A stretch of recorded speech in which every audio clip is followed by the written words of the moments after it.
आज भरतपुर में आयुर्वेद, योग एवं प्राकृतिक यूनानी, सिद्धा एवं होम्योपैथी चिकित्सा विभागों की ओर से MSJ कॉलेज ग्राउंड पर लगाए गए 4 दिवसीय आरोग्य मेले का तकनीकी शिक्षा एवं आयुर्वेद राज्य मंत्री डॉक्टर सुभाष गर्ग ने शुभारंभ किया।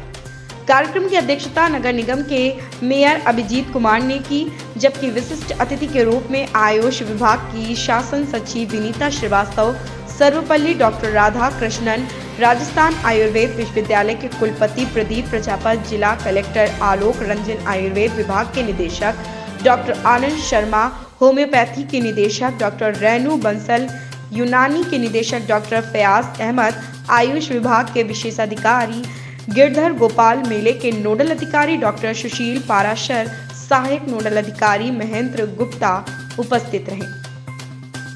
राज्य स्तरीय आरोग्य मेले में आयुर्वेद, यूनानी, होम्योपैथी, प्राकृतिक पद्धतियों की 55 फार्मा कंपनियों के स्टॉलें लगाए गए तथा रोगियों उपचार के लिए निःशुल्क जांच व दवाइयां उपलब्ध कराई जा रही। इसके साथ ही बच्चों को स्वर्ण प्राशन की निःशुल्क दवाई पिलाई जा रही और पंचकर्म व सिद्धा पद्धति द्वारा लाइलाज बीमारियों का उपचार किया जा रहा। मेले में Rajasthan state medicinal plant board द्वारा औषधीय पौधों का निःशुल्क वितरण भी किया जा रहा।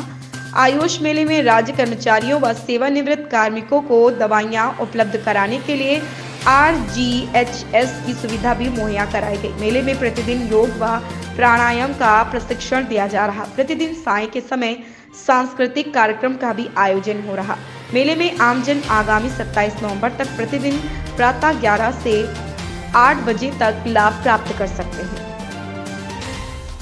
शुभारंभ के बाद आयोजित समारोह को संबोधित करते हुए आयुर्वेद राज्य मंत्री डॉक्टर सुभाष गर्ग ने कहा कि कोविड-19 के बाद आयुष पद्धतियों का महत्व बढ़ा है और इन प्राचीन एवं सरल व सुलभ पद्धतियों के प्रति लोगों में विश्वास की भावना जागृत हुई। इसी दृष्टि से आयुष पद्धतियों को विश्वभर के लोगों ने अपनाना प्रारंभ कर दिया है। उन्होंने कहा कि आयुर्वेद को हमारे पूर्वज अपनाते आ रहे हैं। इस पद्धति में नवीन वैज्ञानिक शोधों को शामिल किया जा रहा। उन्होंने बताया कि जोधपुर के आयुर्वेद विश्वविद्यालय में दुनिया का सबसे बड़ा 43 करोड़ रुपए की लागत से पंचकर्म केंद्र स्थापित किया जाएगा। उन्होंने बताया कि राजस्थान ऐसा राज्य है जिसमें आयुर्वेद का सर्वाधिक विस्तार हुआ है। आयुर्वेद विश्वविद्यालय खोलने के साथ ही समन्वित चिकित्सा के लिए आयुर्वेद औषधालय स्थापित किए जा रहे हैं, जिसके लिए सभी संभाग स्तरों पर समन्वित आयुर्वेद कॉलेज खोले गए हैं। आयुर्वेद राज्य मंत्री ने बताया कि मुख्यमंत्री अशोक गहलोत के निरोगी राजस्थान के संकल्प को पूरा करने के लिए आयुष की महत्वपूर्ण भूमिका रही है। इस दृष्टि से आयुर्वेद, यूनानी, होम्योपैथी, सिद्धा व प्राकृतिक चिकित्सा के औषधालय खोले जा रहे हैं। कार्यक्रम में जिला कलेक्टर आलोक रंजन ने कहा कि एलोपैथी के उपचार के दौरान जो साइड इफेक्ट होते हैं वे आयुष पद्धतियों के उपचार के दौरान नहीं होते, अपितु आयुष की दवाइयां कई रोगों के उपचार में कारगर सिद्ध हुई हैं और मानव को स्वस्थ व निरोगी रखने में सहायक सिद्ध हुई हैं। इससे पहले आयुर्वेद विभाग की शासन सचिव विनीता श्रीवास्तव ने मेले के बारे में विस्तार से जानकारी दी। शुभारंभ समारोह की अध्यक्षता करते हुए नगर निगम के मेयर अभिजीत कुमार ने कहा कि आयुष पद्धति के माध्यम से रोगों को जड़ से समाप्त किया जा सकता है। उन्होंने स्वास्थ्य जीवन के लिए साफ सफाई रखने का भी आह्वान किया। भरतपुर से क्लाउड न्यूज के विनोद राजपूत की खास रिपोर्ट। जैसे आप बता रहे थे, मल्टी ड्रग रेजिस्टेंस बॉडी हो जाती है जो बहुत ज़्यादा एंटीबायोटिक खाते हैं। कई लोगों ने प्रोएक्टिवली प्रोफेक्ट, जिसको अपन कह सकते हैं बचाव के रूप में, प्रोफिलैक्टिक वे में दवाइयाँ ली, उसके भी आवाज हो सकता है नुकसान परिणित हो रहे हो। लेकिन जब हम दवाइयों की बात करते हैं तो 3 चीज़ें बहुत ज़रूरी होती हैं। एक तो ये दवाइयाँ अवेलेबल हो, यानी उपलब्धता। निश्चित रूप से राजस्थान सरकार, मैं एलोपैथी दवाओं के विषय में बात कर रहा हूँ, उनकी उपलब्धता के लिए पूरी कंपनी बना रखी है। डॉक्टर्स हैं जो उनको प्रिस्क्राइब करते हैं, पर वो एक्सेसिबल भी होनी चाहिए। अवेलेबल तो है, पर क्या वो एक्सेसिबल है, क्या वो उस रूप में है, वो उस जगह उपलब्ध है जहां से हर व्यक्ति ले पा रहा है। CSC, PSC सब बने हुए हैं और हम स्वागत करता हूं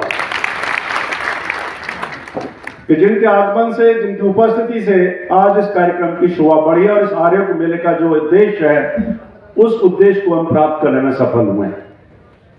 साथ ही विशेष रूप से मैं धन्यवाद देना चाहूंगा प्रजापति जी का। He is the vice chancellor अब डॉक्टर राधा कृष्णन जी जो हमारे यूनिवर्सिटी है आयुर्वेद की उसके कुलपति हैं, उनका विशेष रूप से क्योंकि मेरे अनुरोध पर वो यहाँ आए और आप जानते हैं आरोग्य मेला इसमें व्याख्यान भी चलेंगे, अपने एक्सपर्ट्स आएंगे, कुछ लेक्चर्स देंगे और इसलिए कलेक्टर साहब ने बिल्कुल सही बात कही कि जो भी जिला शिक्षा अधिकारी और जो हमारे अधिकारी लोग यहाँ बैठे हुए हैं उनको निर्देश दे देना चाहिए हमारे एजुकेशनल इंस्टीट्यूशंस को, उनके बच्चे यहाँ आए देखें। गांव में प्रचार प्रसार विभाग की तरफ से चल रहा है, ये मैं आपको बताना चाहूंगा, जो है बैंड्स और जो है टेम्पूज चल रहे हैं गांव में, शहर में।